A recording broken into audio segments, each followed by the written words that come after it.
At 17 minutes past 7, on the morning of June 30, 1908. It was an ordinary dawn in the middle of Siberia. The sun was up, the air was still. And no one had any reason to look twice at the sky. This is the Tunguska region. One of the emptiest places on the entire planet. Endless swampy pine forest, stretching for hundreds of kilometers. With almost no people, and almost no way in.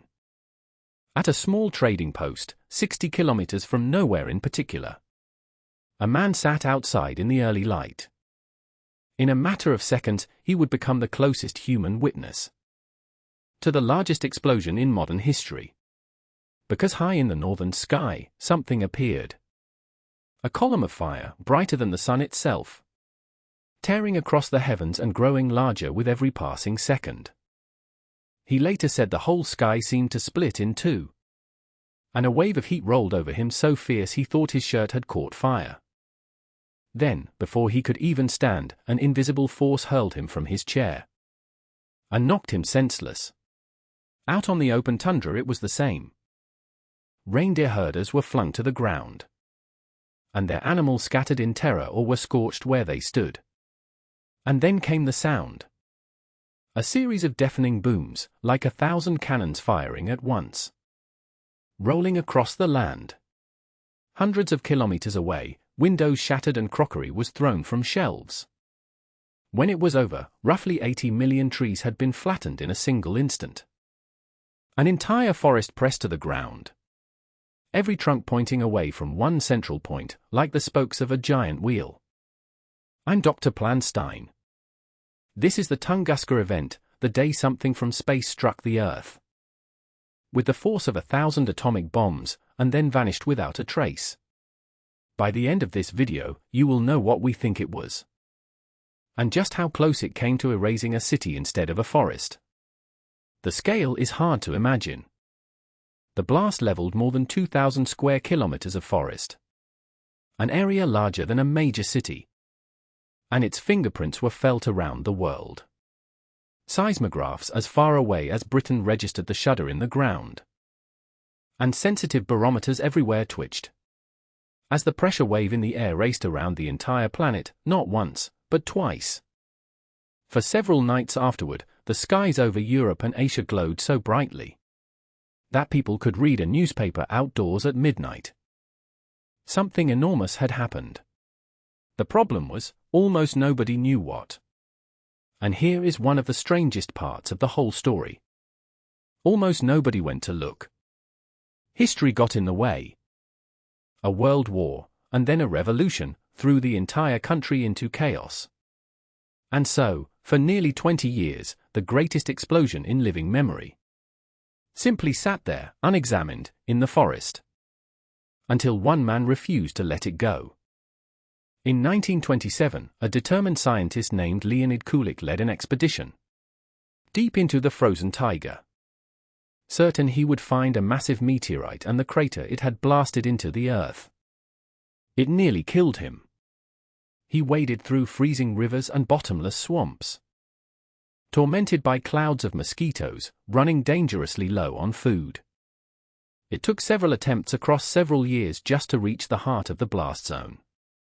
But when Kulik finally stood in the devastation and began to map it, the pattern he uncovered was extraordinary. Every tree lay flat, all of them pointing away from one central point.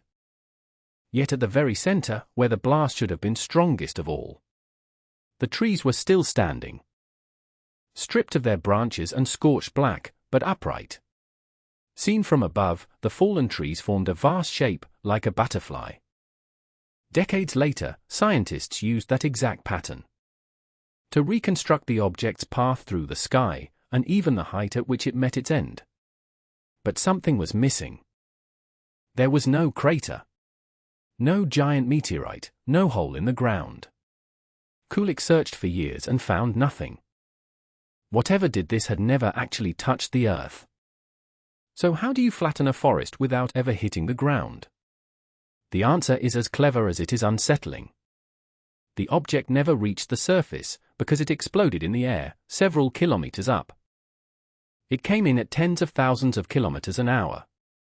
At that speed, the air in front of it simply could not get out of the way. It compressed and heated to thousands of degrees, until the pressure grew so immense that the rock tore itself apart in a single catastrophic flash. That mid-air blast is the whole story.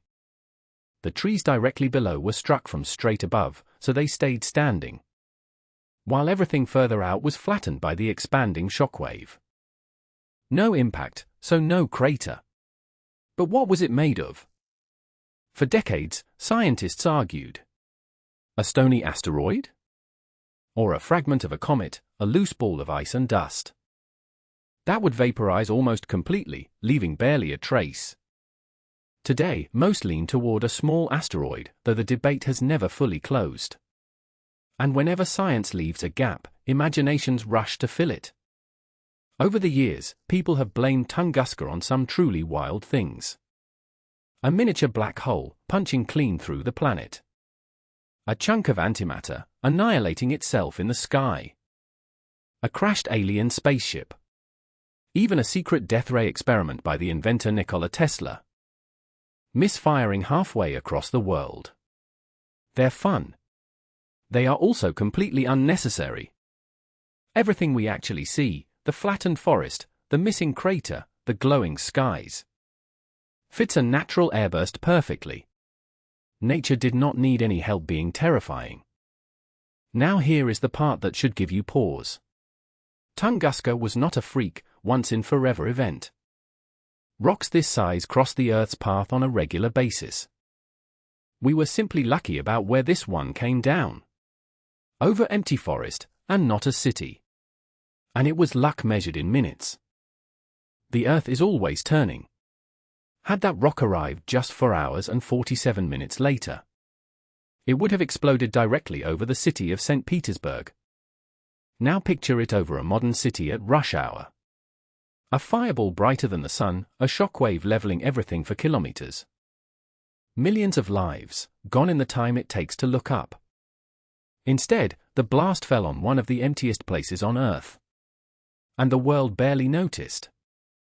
We didn't survive Tunguska because we were ready. We survived it because we were fortunate. And this is not ancient history. In 2013, over the city of Chelyabinsk in Russia, a rock just 20 meters across lit up brighter than the sun. It was caught on hundreds of dash cams. And its shockwave blew out windows across the whole city, injuring around 1,500 people. And nobody saw it coming. So the real lesson of Tunguska is simple. The sky is not as empty as it looks. But today, for the first time in history, we are actually watching. And in 2022, we went further than watching. A NASA mission called DART deliberately crashed a spacecraft into a distant asteroid and successfully shoved it onto a new orbit. For the first time ever, human beings reached out and moved another world. We now track thousands of near-Earth asteroids, scanning the sky for the next Tunguska long before it arrives. For the first time in history, the fate that took the dinosaurs might be one that we could actually prevent. Tunguska struck out of nowhere and left almost no trace behind. A quiet reminder of how small we are, and how much is still out there to discover. If you would like one cosmic story like this every week, subscribe and come along. And tell me in the comments, if you had been on that porch in 1908, would you have run, or would you have watched? I read every single one.